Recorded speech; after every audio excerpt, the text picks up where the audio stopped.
Çin'in Doğu Türkistan'daki Uygur Türklerine uyguladığı insanlık dışı politikalar tüm dünyanın gündeminde. Birçok ülke Çin'in bu politikalarını soykırım olarak tanıdı. Fakat Çin hala tüm iddiaları reddediyor.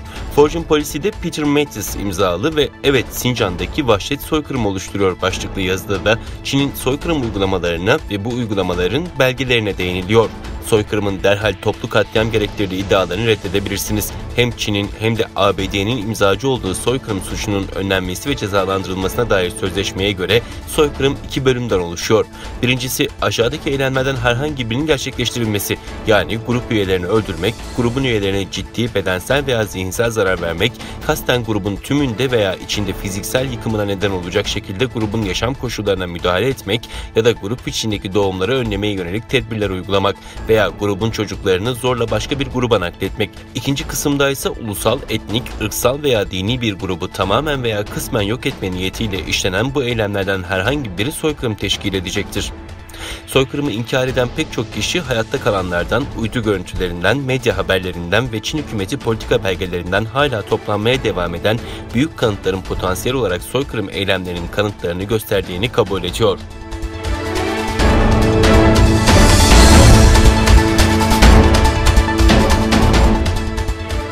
ABD'yi resmi ziyarette bulunan Japonya Başbakanı Suga Yoshihide, Başbakan Joe Biden'la görüşen ilk lider oldu. Euronews'in haberine göre ikilinin ortak mesajında Çin'in Hong Kong ve Uygurlar hakkındaki insan hakları ihlalleri konusunda ciddi endişe taşındığı belirtildi. Japonya Başbakanı Suga Yoshihide, Japonya-ABD ittifakı mevcut bölgesel durum ve çetin güvenlik koşulları sebebiyle bugüne kadar olduğundan daha önemli hale geliyor dedi. Biden'la görüşme sonrası düzenlenen ortak basın toplantısında konuşan Başbakan, ikili güvenlik ittifakının demokrasi ve hukukun üstünlüğünden güç aldığını söyledi. Çin Dışişleri Bakanlığı sözcüsü ABD ve Japonya kaygılarımızı ve taleplerimizi ciddiye almalı. Çin'in iç işlerine karışmaktan ve çıkarlarına zarar vermekten ve Çin'i hedef alan bir hizip oluşturmaktan kaçınmalılar ifadelerini kullandı.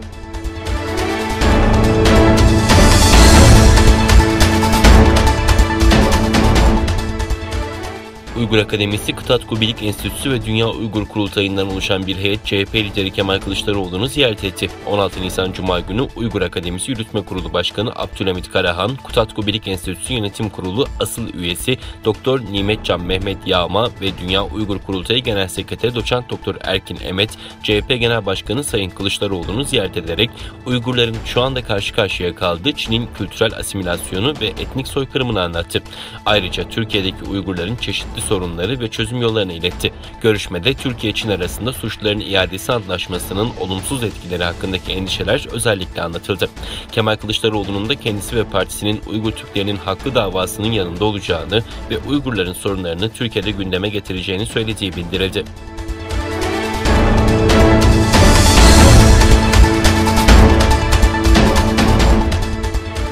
Japonya Karaöz Savunma Kuvvetleri ülkenin en güneyinde Doğu Çin Denizi'nde kıyısı bulunan Kyushu bölgesinde son 30 yılın en büyük askeri tatbikatını düzenlemeyi planlıyor. Buna göre Japonya Savunma Kuvvetleri Eylül ile Kasım arasında yaklaşık 140 bin savunma kuvveti personelinin katılımıyla ülkenin güneyindeki Kyushu bölgesinde askeri tatbikat düzenleyecek. Kuzeydeki Hokkaido, Tohoku ve Shikoku bölgelerindeki askeri birliklerin Kyushu'ya sevk edileceği son 30 yılın en büyük askeri tatbikatında ülkenin güneybatısındaki olası acil durumlara karşı caydırıcılık seviyesinin arttırılması planlanıyor. Kyoto Ajansı böylesi bir tatbikat sürecinin en son Soğuk Savaşı'nın sona erdiği 1993 yılında gerçekleştirildiğini açıkladı.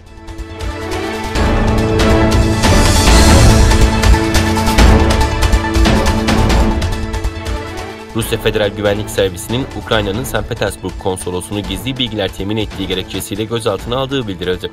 Rusya Federal Güvenlik Servisi'nden yapılan açıklamada Büyükelçinin ismi açıklanmayan bir Rus vatandaşından güvenlik birimlerine ait gizli bilgiler temin ederken suçüstü yakalandığı iddia edildi. Büyükelçinin gözaltına alındığı belirtilen açıklamada bu faaliyet diplomatik çalışan statüsüyle uyumsuzdur ve Rusya Federasyonu'na karşı açıkça düşmanca niteliktedir ifadesi kullanıldı.